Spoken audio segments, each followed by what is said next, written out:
The Curse of the Unflushed Toilet, made by Madison and Davis. Once there was a man named Joe Slopperson. He had to pee really bad. He screamed in pain as he ran to the nearest restroom. He found an Ohio thrift store and ran to the bathroom. But as soon as Joe walked into the public restroom, he knew something was wrong. The smell was overpowering, and it took him a moment to pinpoint the source.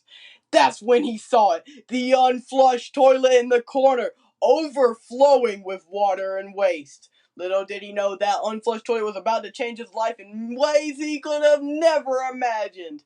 Joe went home after a long pee break, but something was off. He got a urinary tract infection right then and there. He was suffering from pee disease, and he thought he was going to die. But he ate an Arachnus intrepicus spider and lived. He went home and watched TV, but he couldn't stop thinking about that unflushed toilet.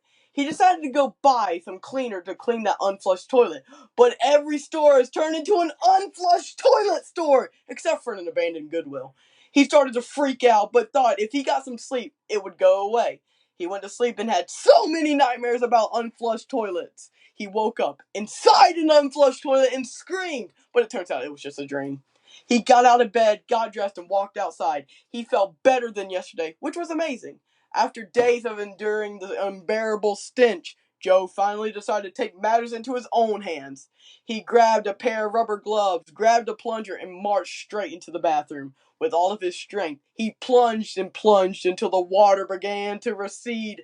That's when he saw it, a glint of metal at the bottom of the toilet bowl.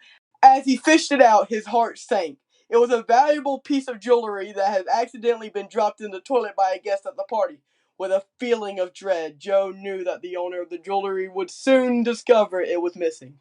But just as he was about to give up hope, a familiar face appeared at the door. It was the owner of the jewelry who had came to the restroom in search of it. As Joe handed over the precious item, he couldn't help but feel a sense of satisfaction. The unflushed toilet had brought him a small victory and a newfound sense of bravery. Then he blew up from an unflushed disease and lived happily ever after. The end.